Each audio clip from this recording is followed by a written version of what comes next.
com a produção de ciência, utilizando essa perspectiva, utilizando essas metodologias científicas que trazem a participação para o centro da produção do saber, que trazem relações de sujeitos, né? Não sujeito e objeto.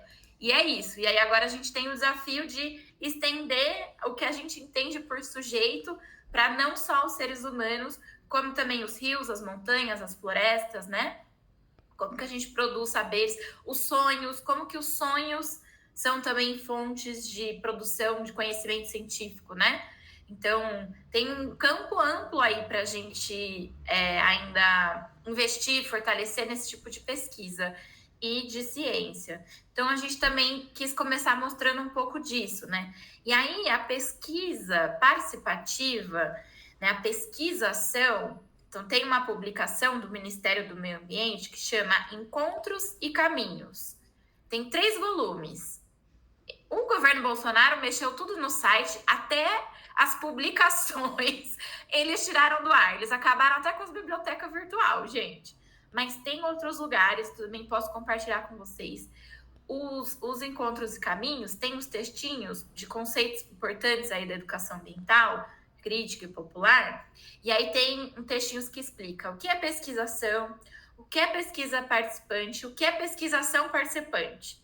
Então, às vezes tem umas paranoia aí de academia, né, que faz umas disputas aí de conceito. De qualquer maneira, é interessante ver o que esses autores falam.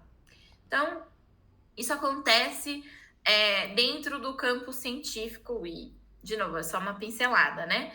E aí, eu vou trazer como essa proposta foi absorvida numa política pública. Então, e que foi, inclusive, o que inspirou a proposta aqui do nosso projeto. Então, Davi vai me ajudar. Davi, você pode compartilhar a primeira apresentação que está no link? Podemos ver se alguém quer falar, né, gente? Desculpa, alguém levantou a mão. Quem gostaria de falar? Fique à vontade. Eu tinha lido que é Luana.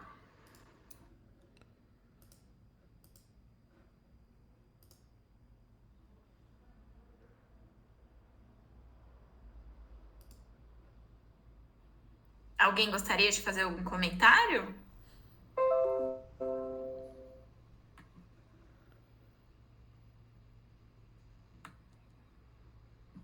Não? Qualquer coisa, vocês me interrompem, tá?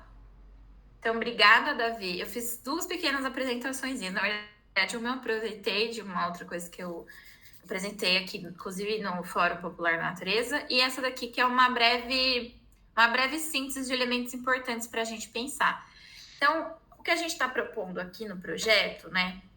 E que a gente quer que vocês se sintam apoderados dessa perspectiva, dessa proposta, são mobilizações formativas. A Escola Popular da Natureza busca trabalhar sempre com articulação, comunicação e formação de maneira atrelada. Por exemplo, a gente vai fazer uma formação. Quem que a gente vai te convidar para ser os educadores, para ser os nossos convidados? As pessoas com as quais a gente quer fortalecer as nossas articulações políticas, as pessoas com as quais a gente quer caminhar, né? E teve vários desdobramentos, pessoas e coletivos que participaram de formação nossas, que depois participaram de outras coisas, ou que a gente apoiou alguma coisa que eles estavam trazendo, ou a gente incidiu em alguma política pública, buscou incidir, combater um projeto de lei. Então, a gente vai fazendo sempre de maneira conjunta. E isso gera comunicação, gera materiais comunicativos, porque é muito importante para a gente estar dando visibilidade ao que a gente faz, nos conectando com possíveis parceiros e pessoas que possam ter interesse e, como eu falei, fazendo a disputa de narrativa. Vocês estão me ouvindo bem? Para mim está dando uma travadinha. Para mim tá bom, Isa. Tá, perfeito. Então tá bom. Tá maravilhoso, Isa. Então tá. E essas mobilizações formativas têm essa perspectiva de, vou repetir, formação, comunicação e articulação. Ela traz é a ideia de pessoas que aprendem participando, como eu já falei um pouquinho como que funciona a Escola Popular da Natureza. Então, vamos entender o que é isso. Pode passar, por favor. Então, só para situar, da onde que eu trouxe isso, né? Porque a Cássia também fez essa apresentação, e eu acho que é sempre importante a gente se situar e também honrar os coletivos que a gente faz parte, né? Porque a construção do que a gente está trazendo não é só nossa, é uma produção que é coletiva, né? Por mais que a gente traga nossa individualidade, nossos saberes, a gente traz muito dos aprendizados e experiências coletivas. Então, eu sou do Fórum Popular da Natureza, fiz meu doutorado, né? E faço parte aí do Laboratório de Educação e Política Ambiental, que fica na USP em Piracicaba. Faço parte também da Articulação Nacional de Políticas Públicas de Educação Ambiental e agora estou trabalhando no Fundeia, que é o Fundo Brasileiro de Educação Ambiental. E todos esses lugares atuam com essa perspectiva que eu vou apresentar aqui para vocês. Às vezes mudando o nome, às vezes fazendo umas adequações, que é também super ok, né? É importante também a gente fazer essas contextualizações, né? Isso é próprio da educação popular, mas todos partem desse mesmo fundamento. Pode passar, por favor. Então, eu ia tirar isso daqui, só que eu ouvi a Cássia falando, né? E aí eu resolvi manter, por quê? Né? Porque a gente tem falado lá na OCA de uma educação ambiental revolucionária, que para nós aqui não é nenhuma novidade, né? Mas a gente está partindo do crítico para ir para o revolucionário para justamente fazer uma disputa dentro do campo da educação ambiental. E aí, o que a gente acredita em termos de educação ambiental revolucionária? Que ela é revolucionária porque ela precisa estar comprometida com transformações radicais, né? De chegar às raízes, de desvelar quais são os problemas, as questões que a nossa era, que a nossa sociedade, as nossas sociedades humanas dentro desse projeto moderno capitalista está passando, mas entende também e fazendo associação de como que eles estão relacionados, né? Então, o que tem a ver a falta de saneamento com o desmatamento da Amazônia? O que isso tem a ver com o feminicídio que tem crescido? O que isso tem a ver com a morte de jovens negros pela polícia? Então, a gente sabe que tem um projeto maior que está todo articulado, né? Essas opressões, elas são interseccionais. Então, a gente precisa desvelar onde elas se tangenciam e quais são os nexos de causalidade para a gente buscar ser mais assertivos nas nossas ações, né? E nos fortalecer, trabalhar em rede é muito importante. E aí, não adianta fazer isso se a gente não carrega a esperança, o esperançar, né? O esperançar de Paulo Freire, de que, não, a gente tem que acreditar até o último momento de que é possível, né?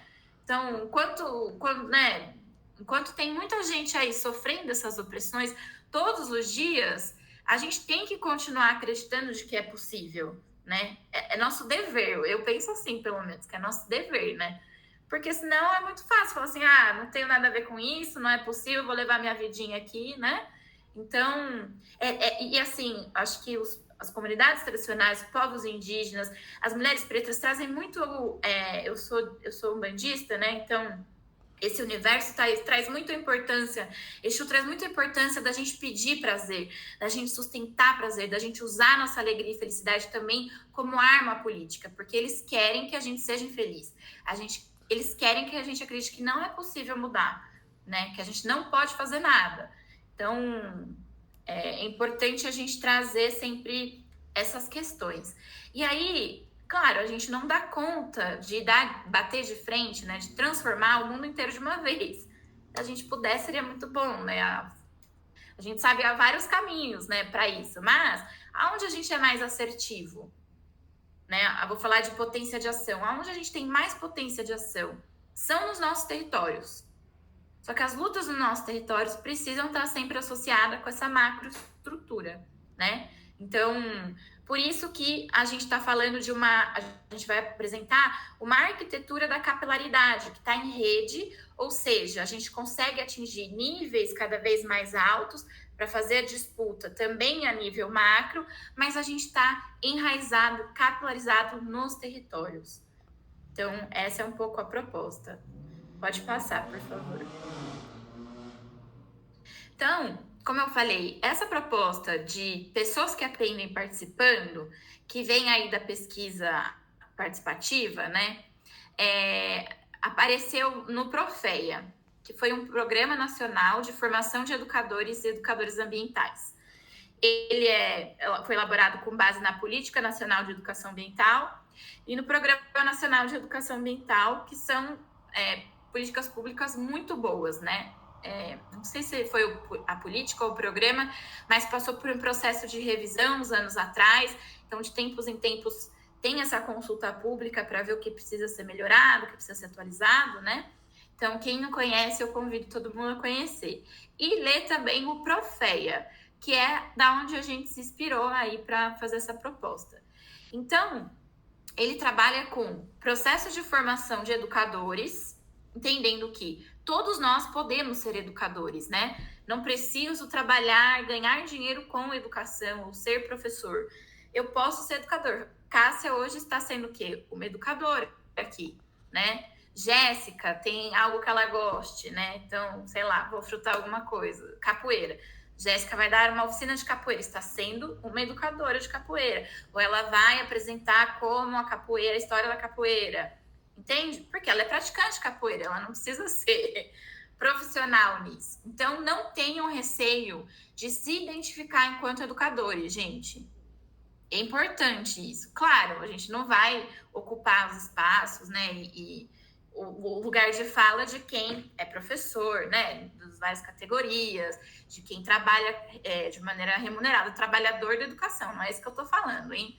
Mas é importante a gente se assumir enquanto educador para a gente entender o que a gente pode trabalhar, coisas que a gente já trabalha com uma perspectiva pedagógica. E que isso tem muita potência, tá? E o Profeia, então, queria formar... Eles eram bem ambiciosos, viu, gente? Eles queriam formar os 180 milhões de brasileiros enquanto educadores ambientais.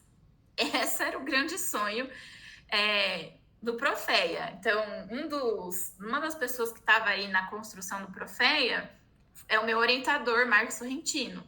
E o Marcos Sorrentino hoje fala que quer formar os mais de 220 milhões de brasileiros como educadores e educadoras ambientais.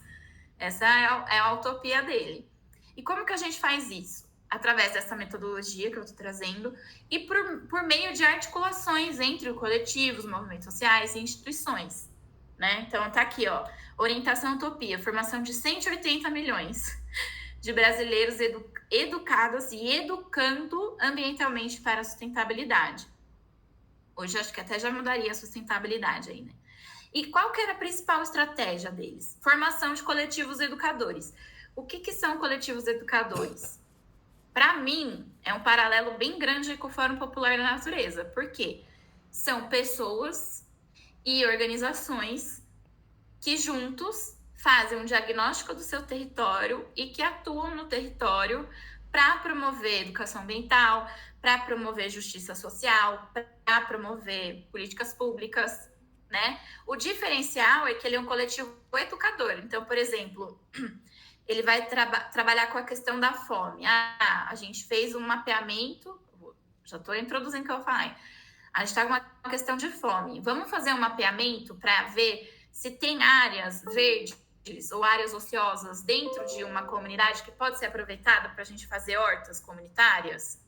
Aí, beleza, fizemos um mapeamento, vimos que temos essas áreas.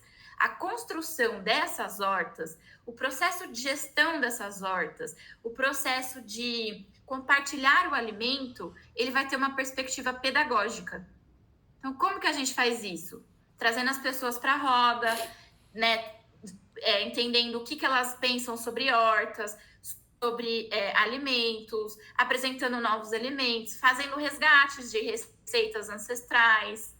Então, a gente vai trabalhando com essas questões. E vejam, aposto que já são coisas que vocês já fazem, porque quem está aqui no fórum já trabalha assim. Então, a gente está aqui só reforçando coisas que a gente já faz, para vocês ficarem seguros, tá bom? Próximo.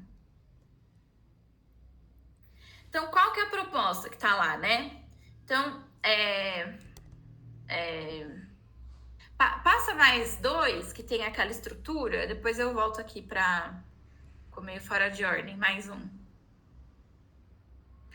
Então, além dos coletivos educadores, o Profea trabalha com essa mandala bonita. Então, o que é essa mandala? Vamos entender ela um pouco melhor. PAP significa pessoas que aprendem participando. Então, o que eles falaram? Nós somos o PAP 1, quem pensou a política pública, né? Quem pensou o Profea e vai fazer, buscar orçamento, acompanhar todo o processo, mobilizar tudo, né?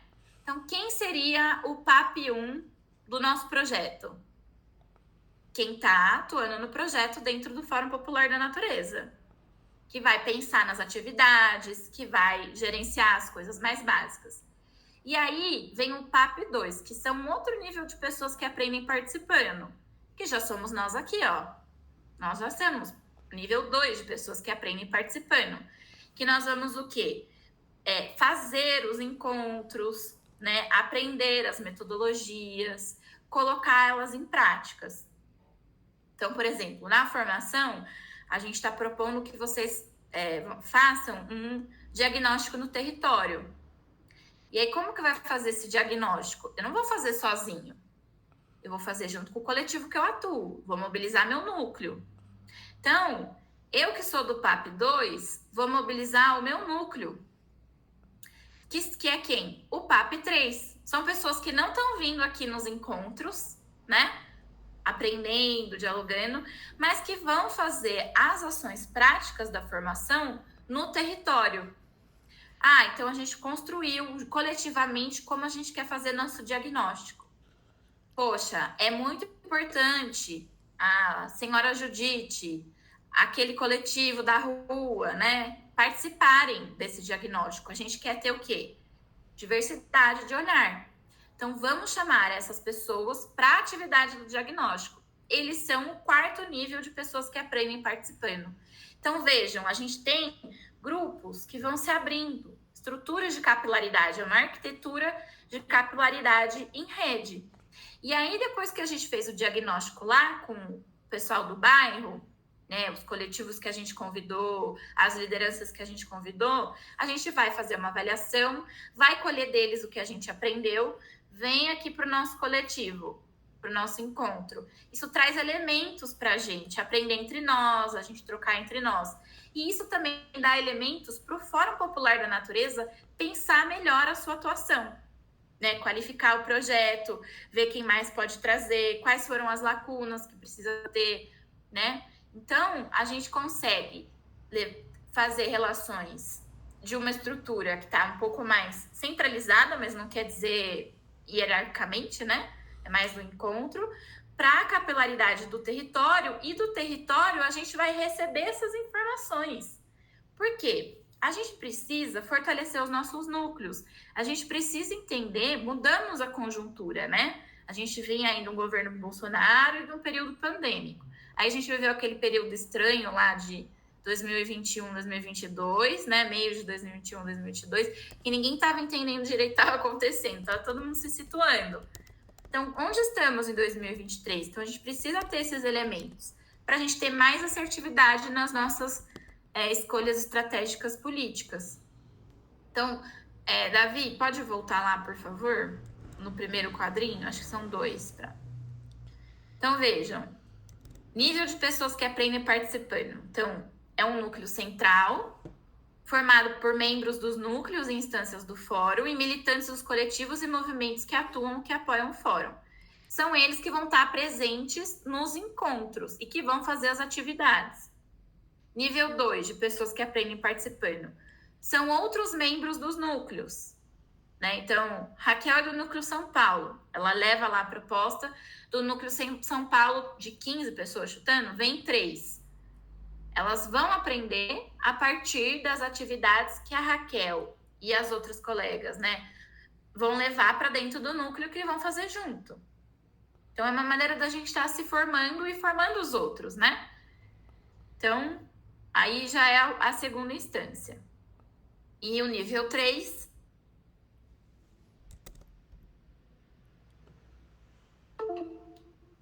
Isso, são as pessoas das comunidades e territórios que a gente atua.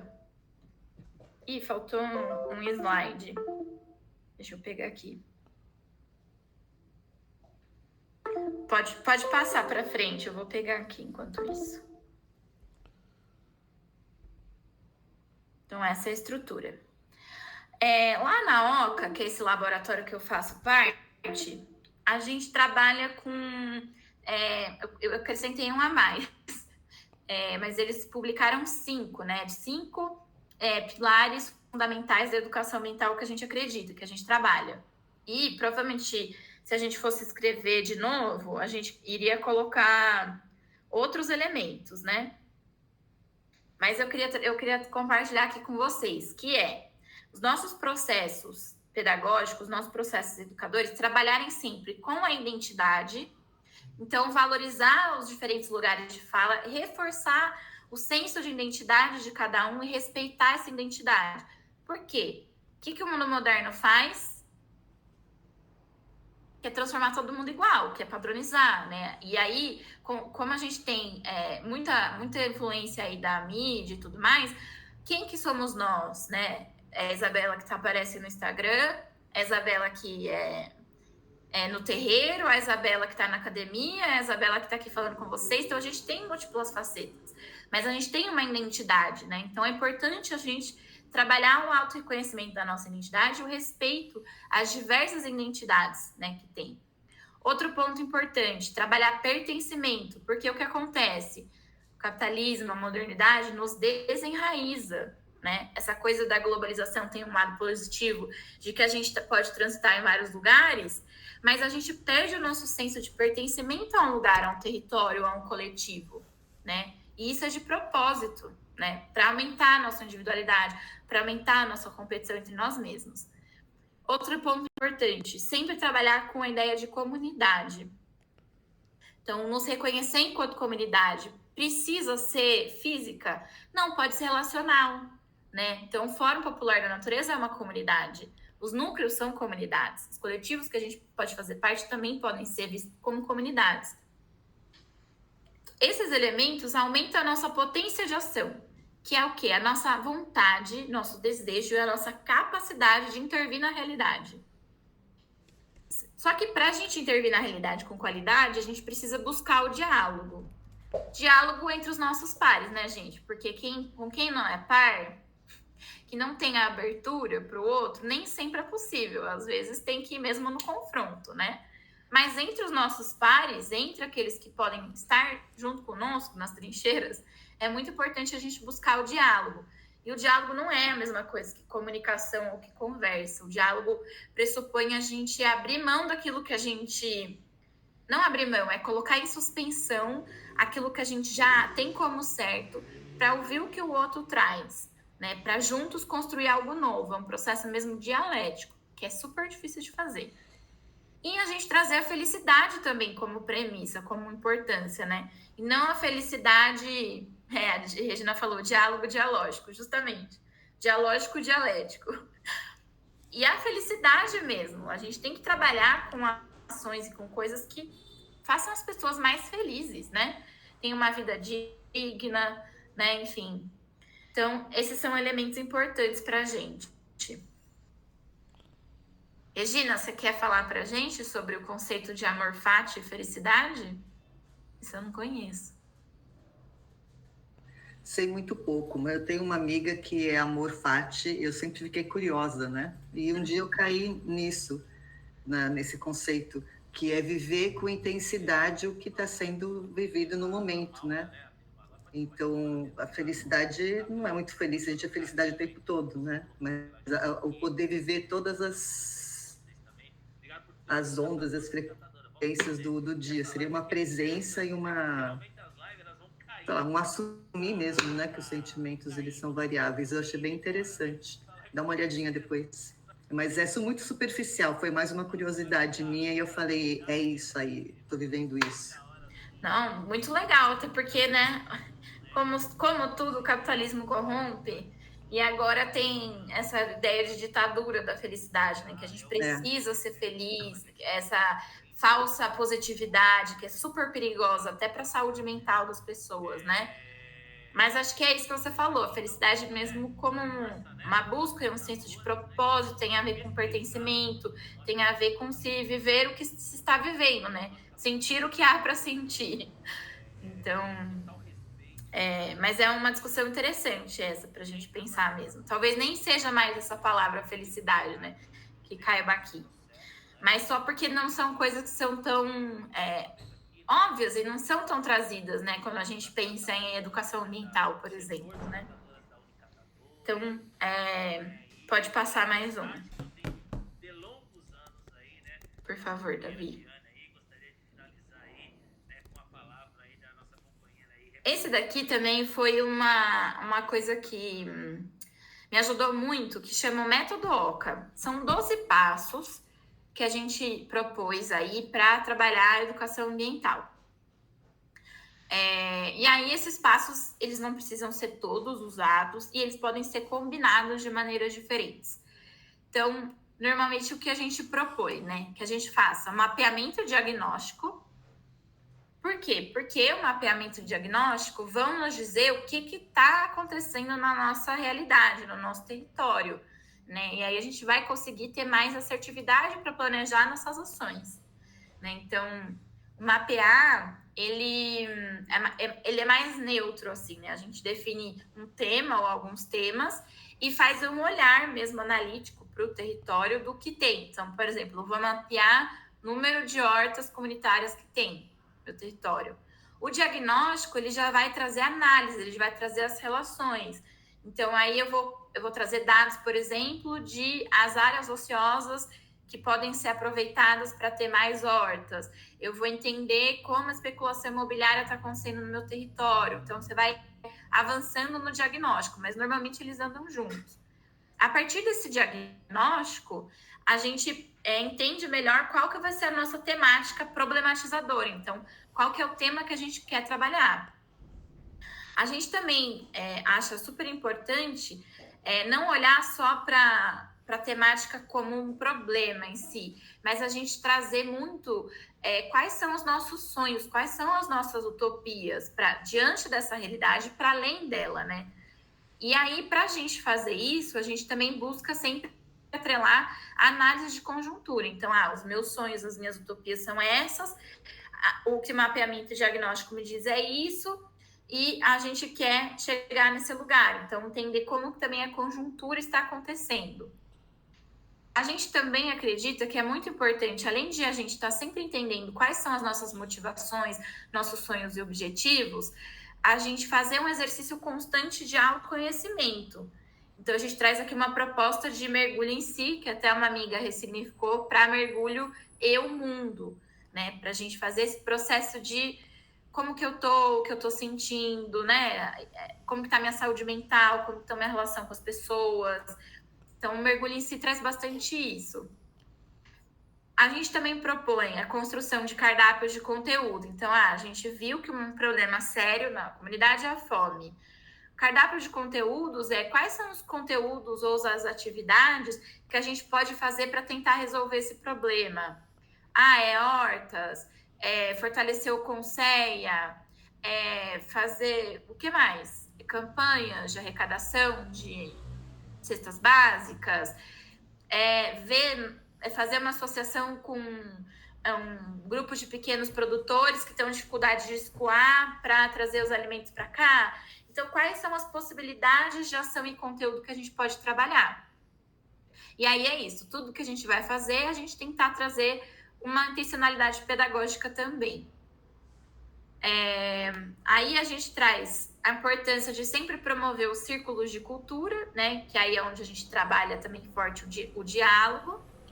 E a gente propor tá aqui pesquisa e intervenção, mas a gente tem usado agora a ideia da intervenção educadora.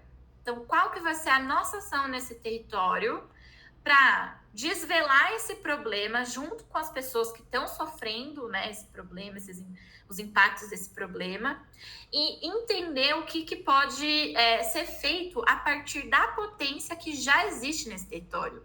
Porque esse território não é só problema, esse território tem potência, tem acúmulos, tem experiências, tem pessoas qualificadas para isso.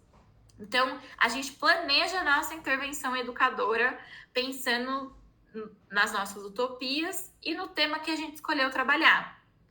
A gente acha que para essa construção da intervenção educadora tem que ser feito um planejamento participativo, incremental e articulado.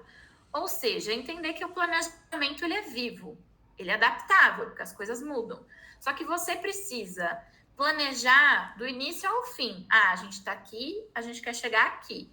Quais são os passos e o que é preciso fazer em quanto tempo? O que vai mudar aqui dentro acontece, mas você precisa ter clareza disso. Porque como você vai avaliar se você está chegando onde você queria chegar? É o método OCA, eu posso mandar para vocês depois. Aí, no artigo, eles explicam cada um dos passos. Também é muito importante a gente estar sempre estudando, lendo, aprendendo, pesquisando, trazendo gente que possa nos ensinar sobre essas questões. Então, qual que é uma das propostas da mobilização formativa?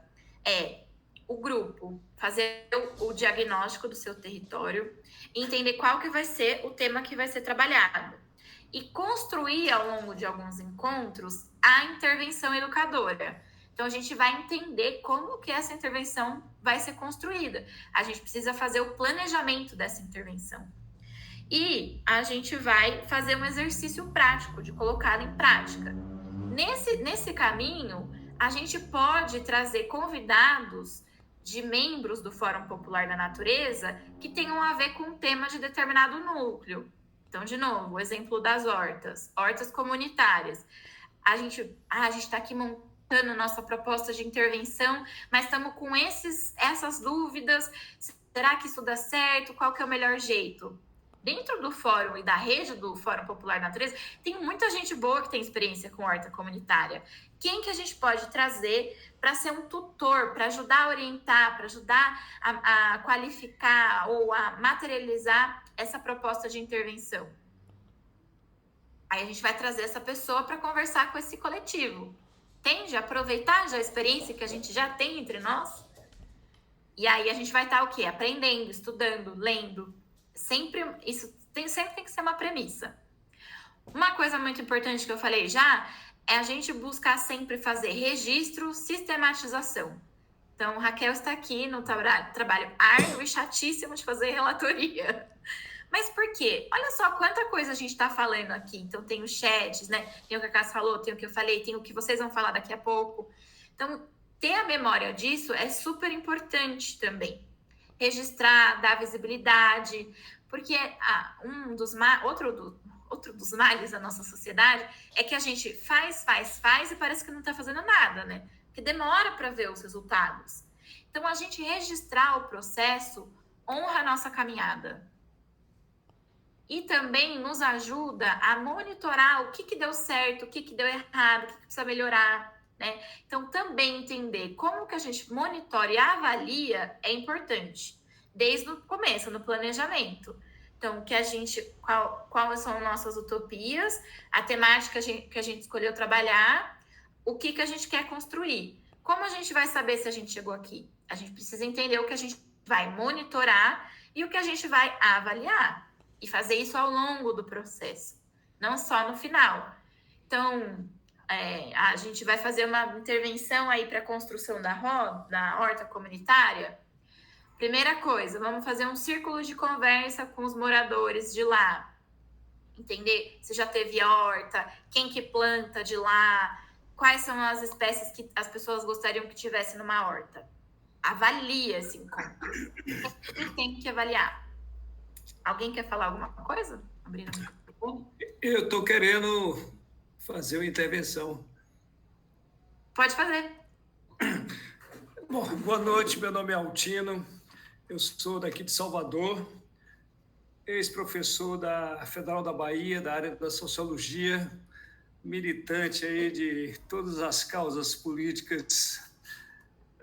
Veja bem, eu estava aqui pensando o seguinte, em algum momento eu conversei com o Sorrentino, que ele estava aqui na Bahia, como professor visitante da Federal, e exatamente sobre o projeto de como a gente fazer essa coisa que você citou aí, de 180 milhões de educadores, né? Bom, e eu estou assistindo aí essa apresentação de vocês e pensando aqui o seguinte, como a gente poderia realmente avançar com a concretização mais objetiva disso, né? Por exemplo, vocês estão aí em São Paulo, se não me engano, né? Pelo que as apresentações. Então, por exemplo, nós temos 28 estados. Como é que a gente pode efetivamente implantar isso concreto e objetivamente em cada estado? Então, para ser objetivo, vou apresentar aqui uma breve sugestão. Primeiro, me parece que seria interessante que o fórum promovesse um encontro presencial, né? A exemplo desse está sendo feito aqui com bastante gente, mas um encontro presencial com aquelas pessoas que se dispusessem, evidentemente, a serem educadores, formadores. Tá? Bom, esse grupo formaria tipo um grupo base, que sairia fazendo atividades. Segunda coisa, seria,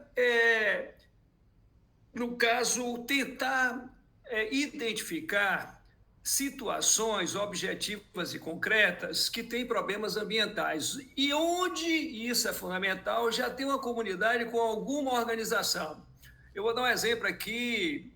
Por exemplo, eu estou participando de um grupo chamado CEMEI, que trabalha no Pituaçu, no Parque do Pituaçu, que é historicamente um problema aqui em Salvador, porque nunca deram atenção, etc., etc., e agora está retomando esse tipo de atividade lá no Parque do Pituaçu.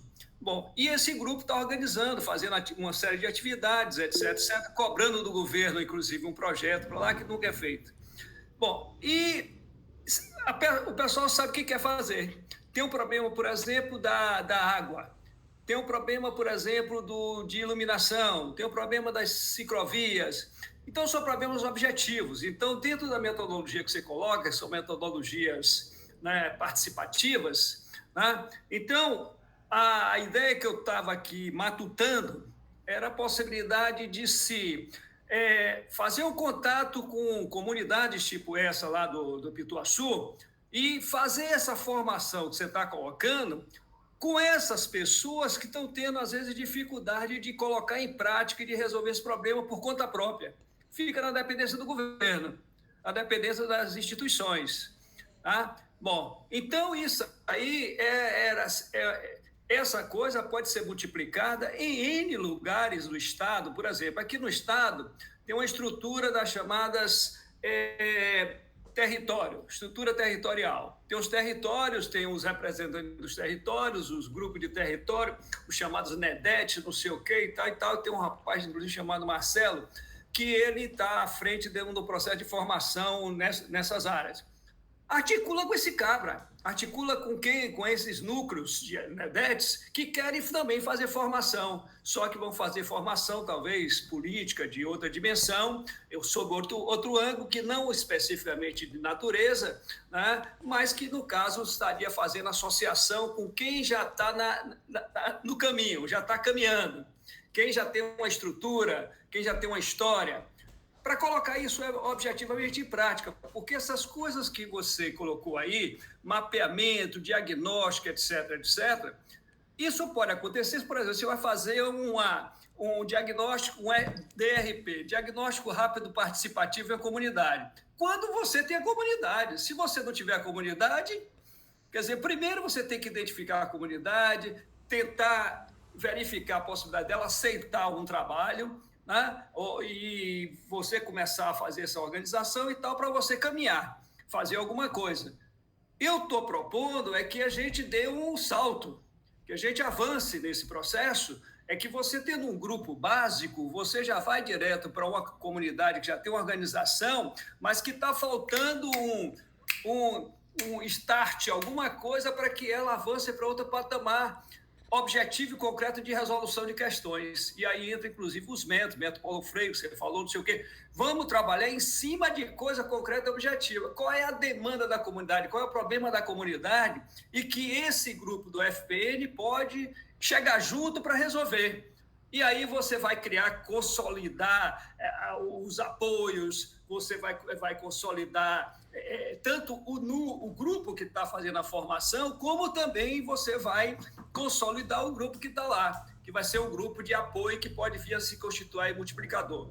Então, eu estou aqui matutando, né? Bom, concluindo, já falei demais, mas exatamente nessa perspectiva de a gente sair um pouco da teoria e ir para a prática. Eu sei que tem vocês que estão na prática aí, numa determinada prática, mas que tem uma história e tal e tal. Como nós vamos fazer isso, Isabela? Então, Isabela, Cássio, todo mundo, mas como a gente vai correr nesse processo, é o que eu discutia com o Sorrentino, como a gente vai correr nesse processo, porque nós estamos atrasados politicamente.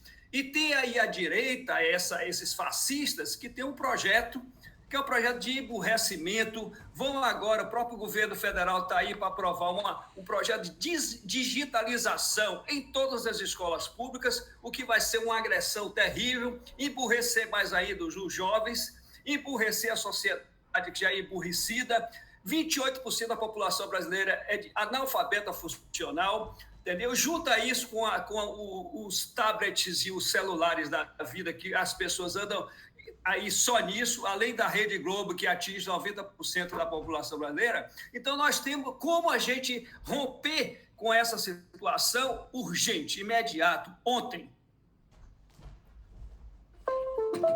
Obrigada, Altino. Eu gosto de pessoas que botam mesmo para funcionar, sabe? Que eu gosto disso, gosto dessas intervenções e entendo o seu convite para ação, né? Mas só contextualizando, a gente tem uma proposta de como fazer isso a partir dos núcleos que estão territorializados do Fórum Popular da Natureza, e aí a gente propôs uma metodologia. Essa metodologia a gente está explicando aqui para o grupo que vai colocar em prática esse processo de mobilização formativa.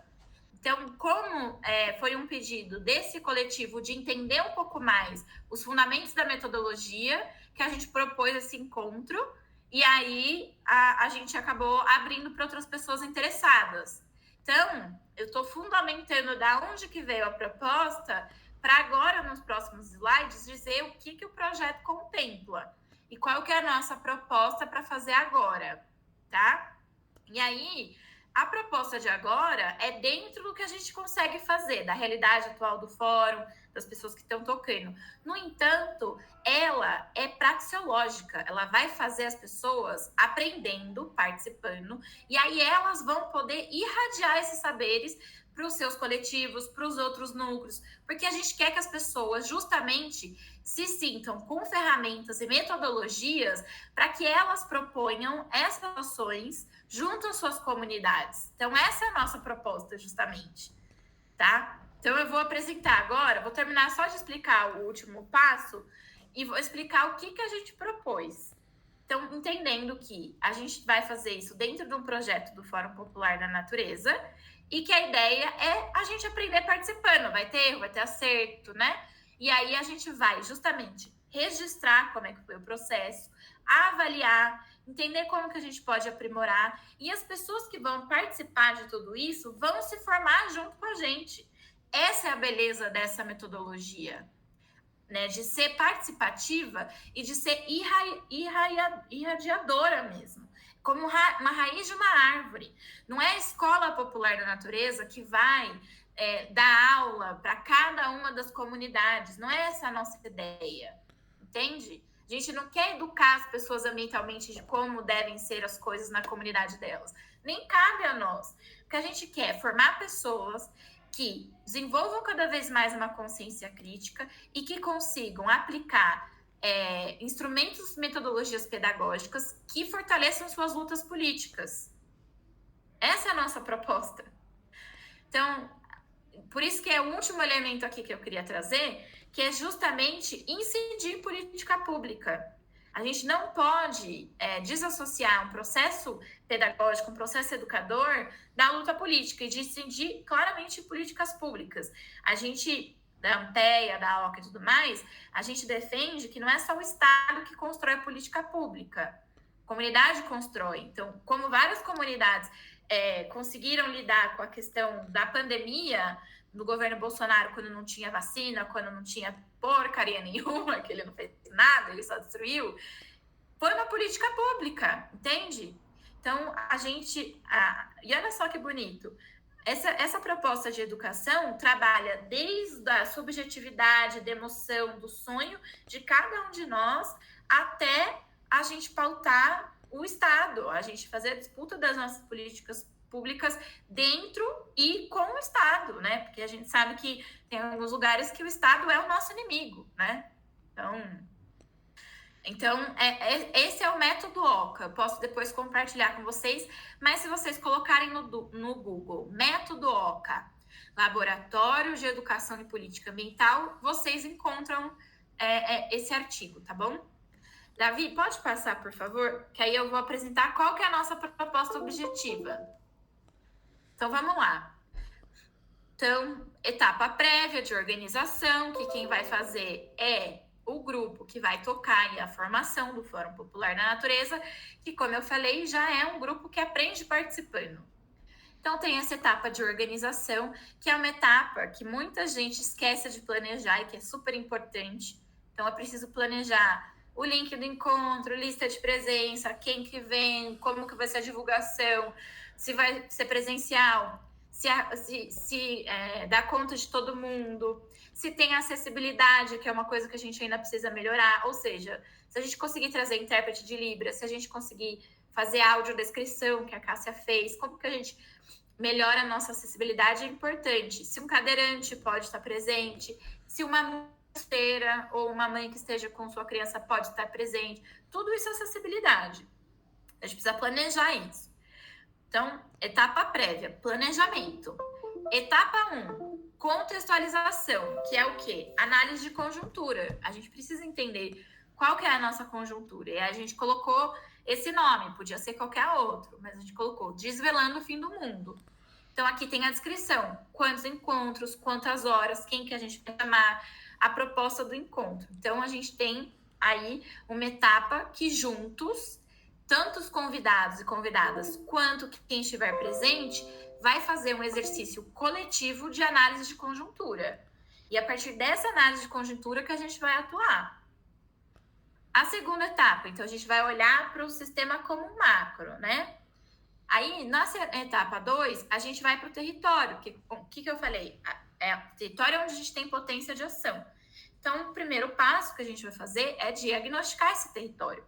Aí a gente vai aprender algumas metodologias e ferramentas para isso. A gente já tem alguns materiais e cursos aqui dentro do fórum que a gente já trabalhou com isso, a gente pode disponibilizar, inclusive, né? Mas a ideia é a gente entender como que dá para fazer. E aí eu vou mostrar, inclusive, uma proposta que é bastante simples, assim, de iniciar esse processo. Dá para fazer, inclusive, individualmente, essa primeira etapa. Depois, a gente vai fazer um exercício de escolher uma ferramenta ou uma metodologia e aplicar ela no meu território.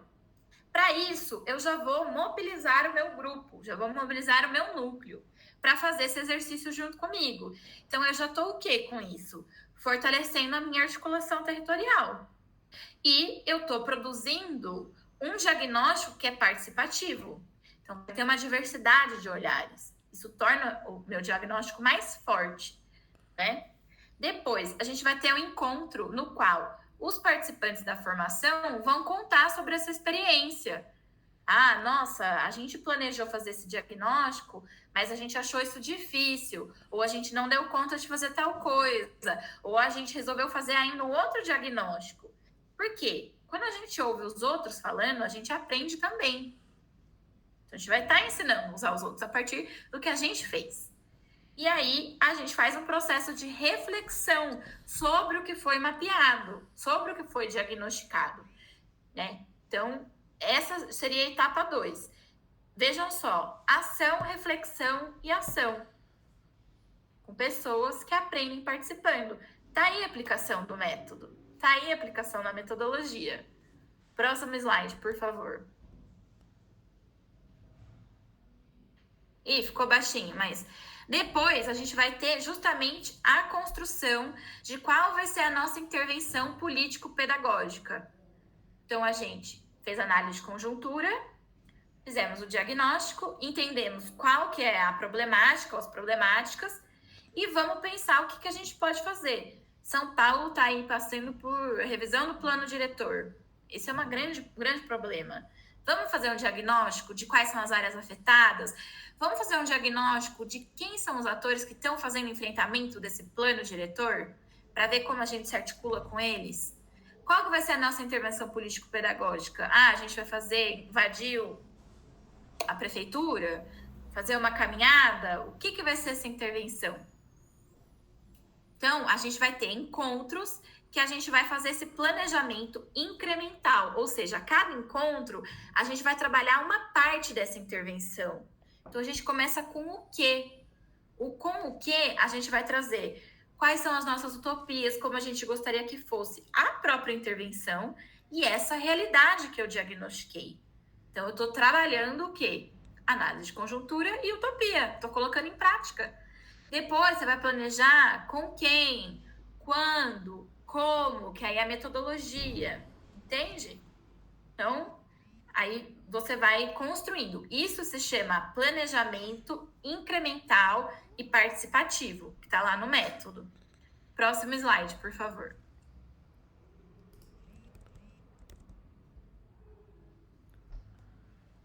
E o último é realizar, porque a gente fica muito na teoria, como o Altino disse. Então, vamos experimentar, vamos, sem medo de ser feliz, fazer uma intervenção. Eu vou dar um exemplo de uma intervenção. Lá na OCA, a gente trabalha com intervenção que chama MIP, que é a mínima intervenção possível, ou seja, coisas mais simples de se fazer, mas que tem uma assertividade. Então, o rio Piracicaba, que fica lá em Piracicaba, ele é extremamente poluído, não só de esgoto, mas de agrotóxicos, de um monte de coisa, mineração. E o rio é a marca da cidade. E as pessoas, algumas têm coragem de entrar e pescar, mas eu acho que elas têm risco de virar mutantes até. Gente, como seria essa cidade e a relação das pessoas com esse rio e com elas mesmas se esse rio fosse limpo? Então, as pessoas pararam, o meu coletivo parou para justamente se perguntar isso. E aí, o que eles resolveram fazer a intervenção deles? Vai dar praia. E aí, eles foram todos na beira do rio Piracicaba, num lugar que tem areia, e ocuparam aquele espaço para vivenciar a relação com o rio. Não entraram porque o rio é sujo. Mas aí, eles colocaram placas para que as pessoas parassem para pensar como seria se o rio fosse limpo? O que isso mudaria na sua vida? O que você sonha para o rio Piracicaba? E as pessoas começaram a ir lá na barraca, eles estavam como se fosse na praia. Guarda-sol, biquíni, musiquinha, violão. As pessoas foram chegando. A gente não precisa falar dos problemas sociais ambientais só numa coisa para baixo, sabe? A gente pode trazer o elemento crítico, mas também com afetividade, com encantamento. Nem sempre é possível, né? Mas às vezes e eles conseguiram dessa vez. E foi essa a intervenção deles, entende? Então, assim, é simples, mas eu acho que é muito mais efetivo do que se eles imprimissem um folder e saíssem falando, vamos salvar o rio Piracicaba é importante. Toca as pessoas de um outro lugar. Então, a ideia é que façam a intervenção e aí, justamente, a gente traga pessoas que são dos movimentos sociais, que são lideranças, que são os nossos mestres populares, para ajudar a construir e a realizar essa intervenção político-pedagógica. E aí, o que a gente vai fazer? Compartilhar de novo uns com os outros sobre como que foi essa intervenção. Quais foram os resultados? Resultados internos, ou seja, quanto isso fortaleceu ou não o meu núcleo, com quais articulações a gente conseguiu fazer, o quanto que a gente conseguiu mobilizar e movimentar esse tema na comunidade, né? E a gente vai fazer, a proposta tem aí desse projeto, fazer encontro presencial do Fórum Popular da Natureza, e aí a gente apresenta um para os outros lá. Então, vejam, vocês conseguiram? Eu sei que é um pouco complexo, mas vocês conseguiram enxergar como que a gente foi inserindo e trazendo a metodologia para essa proposta, poderiam ser muitas outras combinações e caminhos, né? A gente fez um pequeno recorte. E o que a gente está propondo desse encontro é que as pessoas que vão tocar a formação se sintam seguras, minimamente, para fazer esse processo, para seguir essas etapas, entendendo a metodologia que está e os fundamentos da metodologia que está embasando isso. Pronto. Cássia, por favor. Eu queria voltar um pouco às colocações do Altino. Altino, eu entendo assim perfeitamente aquilo que você está colocando, super pertinente, mas exatamente a gente está fazendo um trabalho de formação de formadores, né? Porque os formadores, a gente imagina que eles vão estar tateando esse material, né? Eles vão botar a mão na massa para descobrir no território uma parceria. Uma pessoa já pode ser um parceiro. A gente começa assim. Se você tiver a chance de você vir aquelas lives lá do Múltiplas Sementes que estão no YouTube, uma das últimas, que é a Nina Wallenstein, né? Ela fala, uma vez eu fui trabalhar num lugar e eu só tinha uma pessoa daquela comunidade que me via, que queria estar comigo, e a gente começou 2 pessoas só, né? Então, mas é fundamental que mesmo tendo uma só pessoa no começo, depois se construam as parcerias, né? Então, a Isa trouxe bem a questão assim do contexto, como é importante a gente se dar conta de onde a gente está. A gente pode estar na beira do rio, a gente pode fazer alguma coisa, enfim, numa horta. É importante que a própria comunidade, nesse caso, essa pessoa que estava junto com aquela que eu estou falando que fez o testemunho, que foi a guia, né, para decidir aquilo que poderia ser feito. Então, eu tinha anotado, conforme você foi falando, e vamos ver se de alguma forma pode responder, né? Esse material todo ele vai estar disponível, né, Isa, para as pessoas que vão trabalhar. Existem outros modelos, né? Eu acho que na próxima apresentação que a gente vai fazer, eu posso trazer o modelo com o qual eu trabalhei, que também é um modelo gráfico inspirador. A gente pode criar modelos, né? Porque está liberado a gente poder dizer de que forma as parcerias que a gente vai constituir, elas podem ser tão interessantes que elas provoquem o que a gente sabe na literatura, que são efeitos em cascata. Na medida em que a gente consiga ter bons parceiros e comece a trabalhar participativamente, tem efeitos em cascata, né? E que mais? E essa rede, né, que a gente vai depois construir e compartilhar para que a gente possa ter os dados que possam influenciar as mudanças no próprio território e, quem sabe, inspirar a ampliação disso para outros territórios, outros lugares, né? Pedro. Pode falar, Pedro.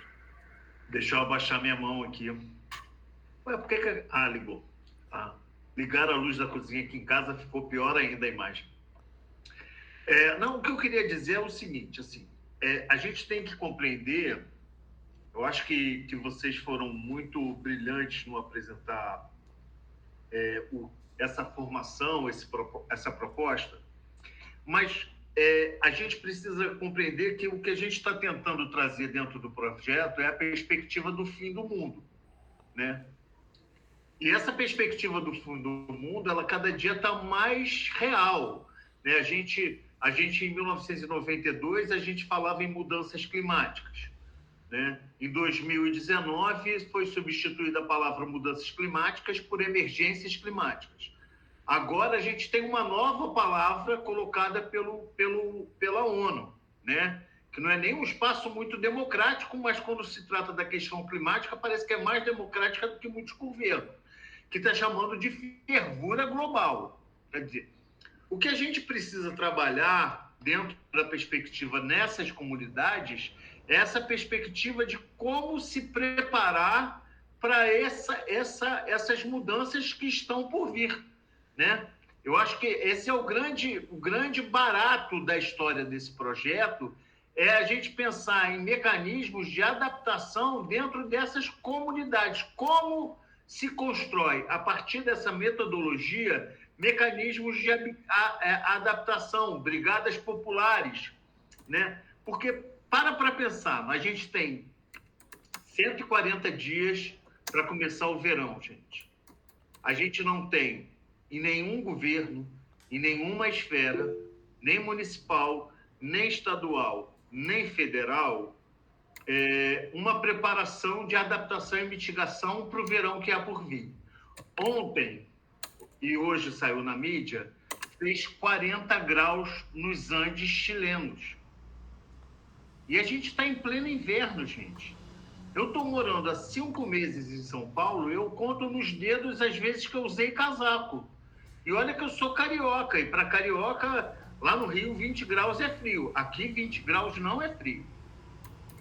Posso garantir a vocês isso. Eu morava no Rio, e 20 graus no Rio é frio. Aqui, 20 graus por causa do concreto não é frio.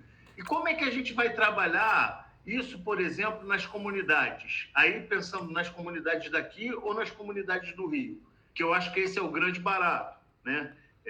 Assim, como a gente faz isso na favela da Maré, como a gente faz isso no litoral norte, como a gente faz isso em Paraisópolis, por exemplo.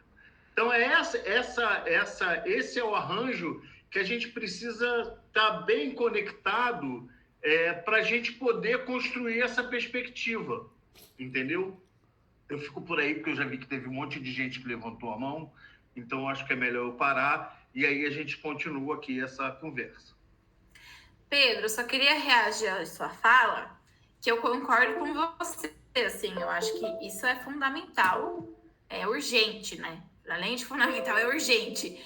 Mas eu acho que, assim, também vai ser um processo justamente de formação de quem está no PAP 1, porque as pessoas vão identificar quais são as questões no território.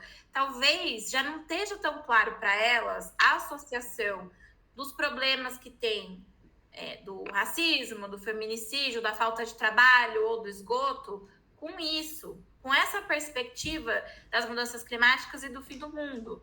Então, aí é que a gente vai trazer esse diálogo para mostrar a interseccionalidade, para mostrar como essas coisas estão relacionadas. Inclusive, como a gente pode adiar o fim do mundo atuando também nessas questões. Eu acho que é super importante. O que a gente puder trazer de gente, olha, as mudanças climáticas vão aumentar a vulnerabilidade. As pessoas que estão passando fome correm risco de passar mais fome. Pessoas que estão sofrendo com enchente têm mais risco ainda de ficar sem casa, né? Mas, assim, é mostrar justamente a relação entre as coisas. Por isso que fala aquela frase bem clichê até, né? De pensar global, agir local, sem perder a perspectiva global. Isso eu acho que é cada vez mais fundamental. E aí essa pode ser uma grande contribuição do Fórum Popular da Natureza, que é o quê? Popularizar essas visões e trazer uma análise crítica anticapitalista, né, que já traga o que as comunidades de base já estão falando, o que os indígenas estão falando, que os trabalhadores estão falando, que os professores estão falando, que as mulheres estão falando, né? E aí fazer o link entre essas coisas e dizer que projeto de sociedade então queremos, com base nessas experiências de comunidade. Esse que é o pulo do gato que o Fórum Popular da Natureza pode e deve contribuir. Mas é só cuidado para não também querer enviesar o olhar. Primeiro, esse olhar de diagnóstico, quem está do Fórum Popular da Natureza tem que tentar direcionar o menos possível nesse primeiro momento. Pensa só, já vai ter uma análise de conjuntura que vai trazer esse debate do fim do mundo. O microfone está aberto, Pedro. É que a minha conta de luz chegou e veio baratinho outra vez, graças a Deus. Amém. Aí, a partir do que vier no diagnóstico, os formadores é que tem que trazer essa reflexão. Quais são os pontos em comum? Onde as coisas se sobrepõem? Trazer de novo, entende? Porque se a gente já coloca desde o começo, bom, aí também é uma opção metodológica. Pode ser que, de fato, quem vai tocar a formação fale, não, a gente quer focar nosso diagnóstico aí para essa perspectiva de mudanças climáticas e fim do mundo, é uma escolha válida. Mas tem essas duas possibilidades. Uma é, deixa vir o que vem do diagnósticos e faz o link, vocês puxam o fio da meada. E a outra é, já vai fazer o diagnóstico com esse recorte. Os dois têm pontos positivos e negativos. Mas só estava justificando um, mas eu acho que os dois cabem. Vocês só vão precisar entender qual metodologicamente vocês querem seguir.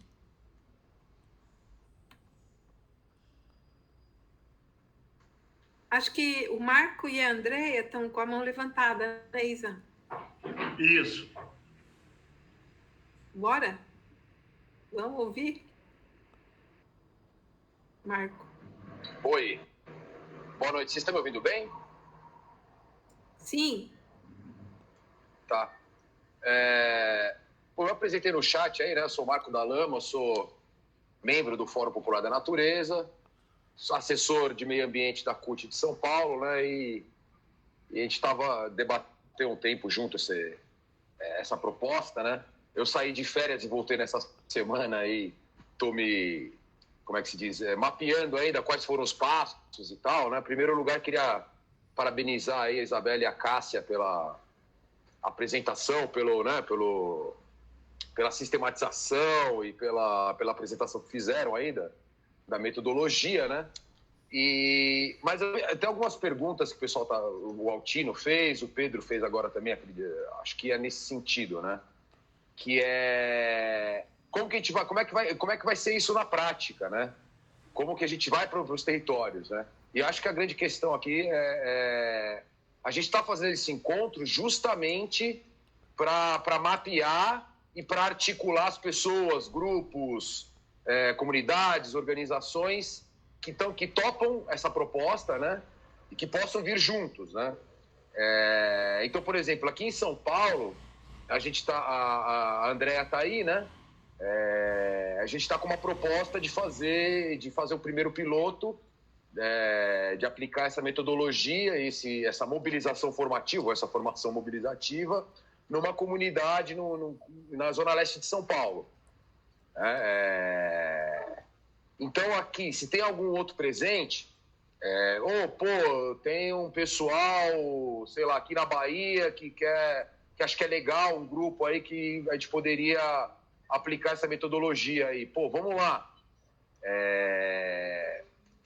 Na Bahia, o exemplo é bom porque tem gente do Fórum Popular da Natureza na Bahia, que pode, inclusive, depender do lugar, pode ir presencialmente, né, nesses encontros, ou a gente pode dar um suporte também. A gente pode ir dando um suporte, né, uma retaguarda. Vocês vão lá, por exemplo, começa o curso aí, os primeiros encontros vão fazer essa contextualização, falou a Cássia e a Isabela, né? Olha, tem os problemas ambientais aí, a fervura global, né? Tem o problema dos plásticos, do saneamento, a aniquilação da biodiversidade, das matas, né? A própria desigualdade social enquanto problema socioambiental, né? Então, a gente dá esse panoramão geral, né? Depois, a segunda etapa que a gente propõe é sair para uma pesquisa participativa, né? Aí, conforme disseram as companheiras aí, ver qual que é a metodologia que a gente vai usar aí. Na verdade, é pesquisação, né? Mas que estratégia que a gente vai colocar, né? Na rua. Uma caminhada contemplativa ou uma pesquisa, como é que se diz? Um questionário para ser aplicado com a população de determinado território, determinada comunidade, né? A gente vai ver, né? A gente pode lançar mão de uma cartografia, né? Socioambiental do território, né? E a partir disso, né, a gente vê quais são os problemas que vão aparecer, né? Citar o exemplo aí, sei lá, tem um esgoto a céu aberto correndo no meio da nossa comunidade. Ou tem uma praça ali que o pessoal está querendo tomar, um espaço verde, o pessoal está querendo tomar para construir um prédio. Ou, sei lá, tem um terreno baldio que está tendo descarte de entulho, de lixo, etc., né?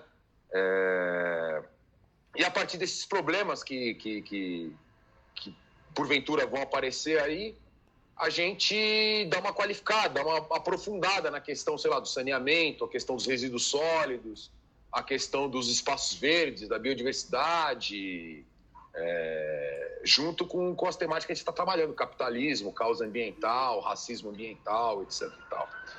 E essa articulação com as organizações diferentes é interessante, bom e necessário. Por exemplo, quer discutir biodiversidade? Será que tem alguém aqui que tenha que discuta mais profundamente a questão da biodiversidade? Pô, vamos chamar essa pessoa, né? Para ir conversar com esse pessoal desse território. Pode ser online, pode ser presencialmente, dependendo de onde for, né? E a partir disso a gente ir construindo uma intervenção, né? Algumas intervenções artística, política, etc., né? Então, o caminho é mais ou menos isso, eu dei uma resumida, né? E também deixando claro que a questão é essa, a gente está querendo juntar pessoas, grupos, organizações, entidades, coletivos, que somem força, e uma mão vai lavando a outra, as duas mãos lavam a barriga, né? Quem que entende de saneamento, quem que entende de resíduos sólidos, quem pode discutir, sei lá, os problemas de desigualdade social, tem a dona Eunice ali que faz um bolo, tem o seu José que é encanador, como é que a gente faz um arranjo produtivo local, por exemplo, né? Estou citando exemplos aqui meio ao léu, né? Então a gente juntando aqui as pessoas, os grupos, as comunidades que tenham, né? Essas expertises, essas experiências, para a gente ir apoiando essas lutas locais. E, ao mesmo tempo, quando a gente junta todo mundo, né, a ideia é um dia juntar todo mundo aí, né, que essas experiências locais também se unam para fortalecer a luta socioambiental como um todo, né? Então, é mais ou menos isso, né? Se eu comi bola com alguma coisa aí, Isabela, a Cássia também me corrige. É isso. Valeu. Olá. Acho que foi super bom, viu, Dalama? Exatamente isso, viu? Obrigada pela contribuição aí. Quem está falando agora? É o Altino. Oi, Altino. Tem alguém Eu era depois, Cássia. Desculpa. Altino, tem inscrição, ó. Está escrito Andréia, depois está escrito Renato, depois está escrito Jorge. Pode ser você depois, eu posso ficar por último, porque eu já falei. Okay. Então, assim... Agora é a Andréia, depois é o Renato 5, depois é o Jorge e depois é você. Depois o Wellington. Elisa. Oi, Obrigada. Na verdade, a minha fala vai ser bem breve, porque na fala do Dalama ele acabou dizendo tudo que, na verdade, a grande maioria daquilo que eu gostaria de falar a respeito até do que o Altino havia trazido antes mesmo, né? Que a explanação da Isa foi do início ao fim, ela foi extremamente pedagógica e paulo-freiriana e deu esse norte para a gente, né? O que queremos fazer, né? E não é uma mera teoria, mas é o que a gente vai colocar em prática, a ideia de colocar em prática, né? E pensando em termos de território, eu moro na periferia, né? Então, tenho toda uma questão de luta ecofeminista dentro da periferia e a ideia é que a gente, no território, a gente construa junto, né? Não é o Fórum Popular da Natureza que vai chegar lá e vai ditar as regras e dizer como é que vai ser feito. A gente vai construir junto, a proposta é essa, e que a demanda seja do próprio território. Então, por que para todo mundo? Né? Mesmo que tenha um que vá seguir numa proximidade maior, porque estamos em São Paulo, mas não impede que todos os estados estejam, porque temos companheiros em vários estados, né? O próprio Zanata, como Lama estava lembrando, ele está na Bahia e ele pode estar presencialmente na Bahia. No Rio de Janeiro, o Pedro tem uma rede, o núcleo do Rio de Janeiro, ele é muito forte lá, e o Pedro tem uma rede muito articulada lá também, que pode, o núcleo pode também seguir com quem for do Rio de Janeiro e assim por diante. A gente não somos muitos, mas estamos juntos, né? Somos fortes porque estamos juntos, dialogando. E a proposta é que a gente consiga fazer isso e amplie, né? Amplie essa força, né? Sem querer falar de capacitismo, porque não estou capacitista, mas ampliar nossos braços, nossas pernas, para que a gente dê conta de fazer outras lutas, criar a luta territorial. Né? E aí a coisa do construir junto é o que vai dar o tom de cada território. Então, a maneira como cada território vai atuar dentro dessa perspectiva vai ser particular a partir das demandas e da vivência de cada território, né? Paulo freireanamente falando, né? Porque era isso que Paulo